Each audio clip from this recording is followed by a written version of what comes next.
Olá, bem-vindos à nossa conversa de hoje. Vamos mergulhar num texto que, olha, marcou época, o sermão Acorda Tu que Dormes, de John Wesley. Um texto poderoso mesmo. Sim, pregado lá em 1742, imagine, na Universidade de Oxford. E a base é aquela passagem forte de Efésios, né?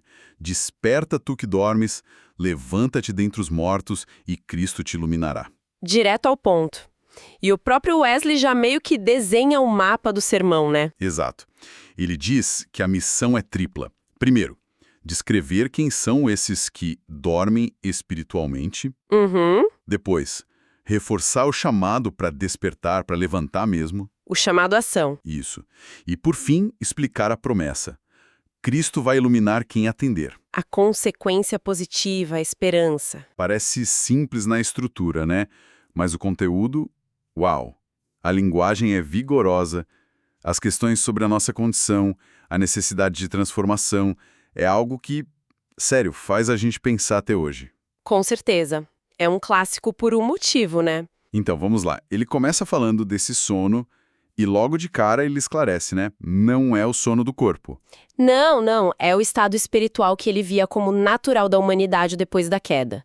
Tipo um torpor, uma inconsciência da situação real. Uma inércia, né? Exato. Ele usa muito a metáfora da noite, da escuridão, o pecador adormecido, mesmo que seja, sei lá, um intelectual, uma pessoa super culta. Sim. Espiritualmente falando, essa pessoa não se conhece. Não se vê como um espírito caído que perdeu algo precioso, a imagem de Deus, e que precisa recuperar isso. Ignora a necessidade daquela virada radical, né? O nascer de novo. Isso, o nascer do alto. Wesley viu o batismo como símbolo, claro, mas só o começo de uma santificação total. A frase dele que você mencionou é cortante. A pessoa nada sabe daquilo que mais precisava saber. E aí tem um paradoxo interessante que ele aponta. A pessoa está lá, doente espiritualmente, caminhando para a ruína na visão dele, Uhum. mas ela se acha ótima. Acha que está sã, livre, em paz. É impressionante. Ele diz que a pessoa fala paz, paz, enquanto o diabo tem a completa possessão de sua alma. É uma imagem de auto-engano muito, muito forte. Totalmente. Então, para Wesley, o adormecido é quem? Basicamente o pecador satisfeito, né? Exatamente. Satisfeito nos seus pecados, contente em viver e morrer sem essa imagem de Deus restaurada. Ignora a doença e também o remédio. Nunca deu ouvidos aos avisos divinos sobre a ira que há de vir. Nunca clamou de verdade. O que eu faço para ser salvo? É uma condição de complacência, então. Sim, e acho que é aí que fica realmente interessante. Wesley diz que esse sono pode ser ainda mais profundo naqueles que parecem, sabe, corretos por fora. Não só os pecadores óbvios. Não, ele inclui quem é indiferente, o famoso nem frio nem quente, quem segue a religião só na formalidade, e até o super zeloso ortodoxo que vive como um fariseu, ou seja, auto-justificado, confiando na própria retidão. Ah, o fariseu. Ele descreve esse tipo como alguém que tem a forma da santidade, mas nega o poder dela, né? Isso. A pessoa cumpre os rituais, parece religiosa, talvez até critique quem tem uma fé mais, digamos, vibrante, chamando de fanatismo. Agradece a Deus por não ser como os outros, jejua, vai à igreja, paga dízimo, cumpre a lei por fora. Mas falta o essencial, o poder, o espírito, a vida daquilo. E Wesley não pega leve aqui. Diz que essa pessoa, mesmo admirada pelos homens, é uma abominação aos olhos de Deus. Pesado. Ele usa a imagem do sepulcro caiado, Que é aquela imagem bíblica, né? Bonito por fora. mas por dentro cheio de impureza, de morte. Aplicado aqui, é a aparência religiosa impecável, escondendo uma falta de vida espiritual genuína. Falta transformação real, como os ossos secos de Ezequiel. Tem a forma, mas falta o sopro de vida, o espírito. E a conclusão dele é direta. Se algum homem não tem o Espírito de Cristo, ele não é dele. Ponto. O que nos leva a outra característica central do adormecido. Ele habita na morte espiritual, mesmo sem saber. Está morto nas transgressões e pecados. Ele liga isso direto à queda de Adão, né? No dia que tu comeres, tu certamente morrerás. Sim, ele interpreta isso como a morte espiritual imediata, a perda da união vital com Deus. Essa vida só pode ser restaurada, segundo ele, por Cristo, o segundo Adão. Mas antes disso acontecer, a pessoa precisa ouvir a voz do Filho de Deus, tomar consciência desse estado. Reconhecer-se morto enquanto vive, incapaz de ações espiritualmente vivas por si só. E por estar morto, carece de sentidos espirituais. É isso. Exato. Tendo olhos, não vê, tendo ouvidos, não ouve. Não consegue provar e ver que o Senhor é gracioso. O nome de Jesus, as realidades espirituais. Nada disso é percebido de verdade. O coração está insensível. E por não ter esses sentidos, a pessoa natural não só não recebe as coisas do Espírito, como acha que é loucura. Pergunta: como é que essas coisas podem ser? Wesley contrasta isso com a consciência divina, o testemunho interior de Deus, que para ele é a própria vida da alma que vem pela fé. E o desafio final dessa primeira parte é forte. Ele chega a dizer que, se não há esse testemunho interior de ser filho de Deus, talvez a pessoa seja filha do diabo. E pede que o Espírito convença o pecador adormecido, usando de novo Ezequiel, e os ossos secos recebendo o fôlego. Basicamente, a primeira parte é um diagnóstico bem severo. Sono, cegueira, morte espiritual, muitas vezes disfarçada de normalidade ou religiosidade. Um chamado para encarar a realidade. Exatamente. Aí, na segunda parte, o tom muda. Vira exortação direta. Acorda, tu que dormes, e levanta-te dos mortos. É como se fosse a voz de Deus mesmo. Sim, chamando a autoconsciência, a percepção do perigo. Uma poderosa tempestade está derramada em volta de ti. O chamado é: levanta-te, atende ao teu Deus, para que tu não pereças. A urgência é palpável. É para acordar agora, né? Agora, para não beber o copo de sua fúria. O chamado é para se agarrar ao Senhor, clamar como carcereiro. O que devo fazer para ser liberto? Buscar a fé que vem pelo Espírito. E ele direciona a mensagem de forma ainda mais incisiva para quem se sente tranquilo, sabe? Aquela pessoa despreocupada. Ah, sim. A imagem de Pedro dormindo na prisão. Essa é demais. Acordado na véspera da execução, Wesley usa isso como retrato da alma que dorme tranquila à beira da destruição eterna. Nossa, é para chacoalhar mesmo. Mas logo depois vem a esperança, né? Assim como o anjo acordou Pedro, Sim. ele ora para que a luz divina brilhe na prisão da alma, que a mão poderosa erga o adormecido com o comando: levanta-te rapidamente e segue-me. É um chamado à ação e a seguir Cristo, imediatamente. E o chamado se expande, né? Não é só acordar do pecado, é acordar também do sonho da felicidade mundana. Exato. Ele argumenta: fomos criados para Deus, só nele encontramos descanso. Somos peregrinos aqui, a eternidade está logo ali e depende deste momento. E é aí que ele lança aquela série de perguntas penetrantes, né? Para um autoexame. Sim, perguntas diretas sobre o estado da alma. Tipo: você está pronto para encontrar Deus? É puro de coração? Já participa da herança dos santos? Lutou a boa luta?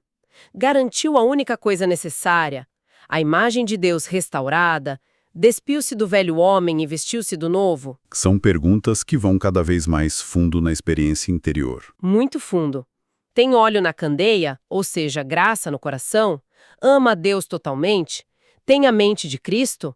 É verdadeiramente uma nova criatura, onde as coisas velhas já se passaram? E continua. Continua. É participante da natureza divina.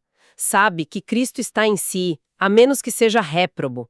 Sabe que Deus habita em si pelo Espírito, que o corpo é templo do Espírito Santo. Tem o testemunho interior, a garantia da herança. Isso, recebeu o Espírito Santo. Ou, como ele provoca, tu foges à questão, não sabendo se existe algum Espírito Santo.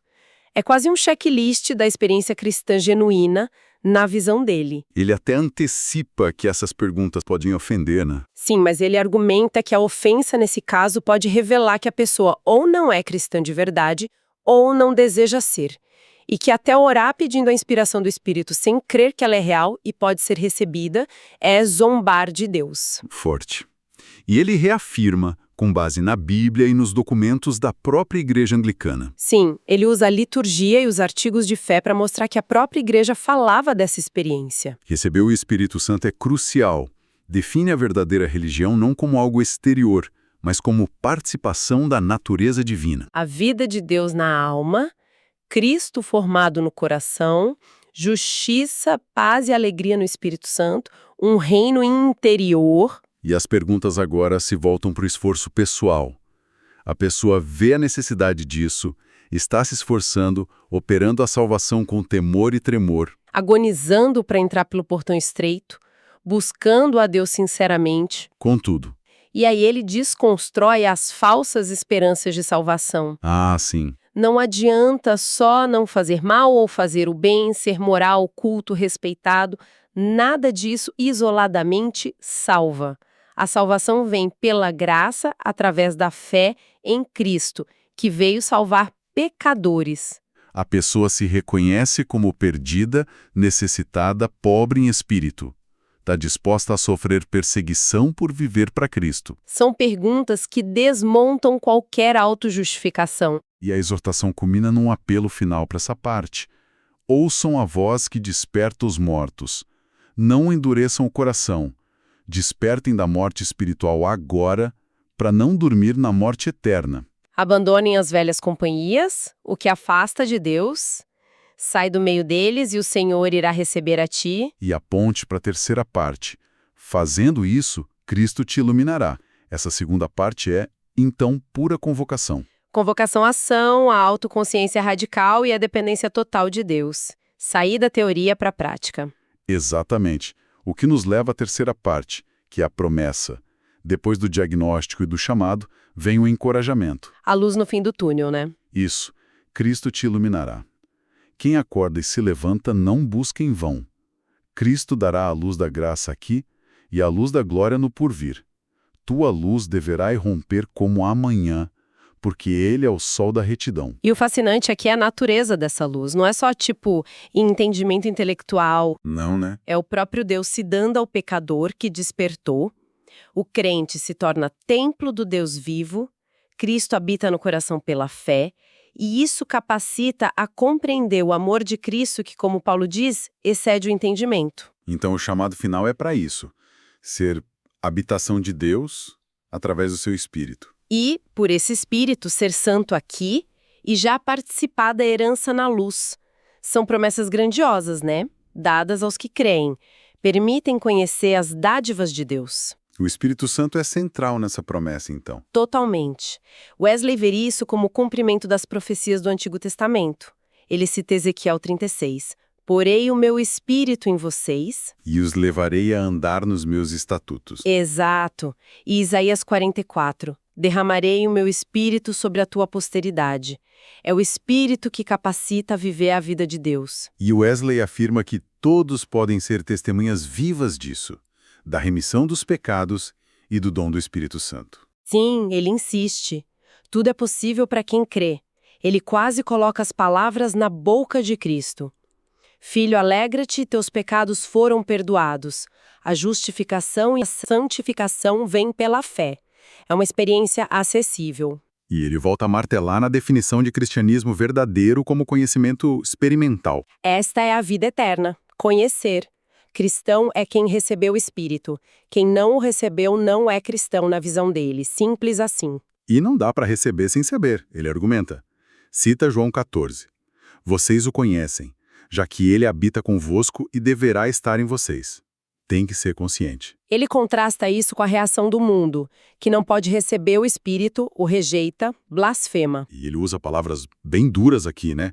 Diz que negar essa obra do Espírito nos crentes é o espírito de anticristo. É. Ele não tinha papas na língua quando achava que o cerne do Evangelho estava sendo negado. Ele também ataca aquela distinção que alguns faziam entre a assistência geral do Espírito e a inspiração, o receber, o sentir o Espírito. Exatamente. Para ele, isso era uma distinção diabólica, uma forma de esvaziar a promessa bíblica, de negar toda a Escritura e o testemunho de Deus.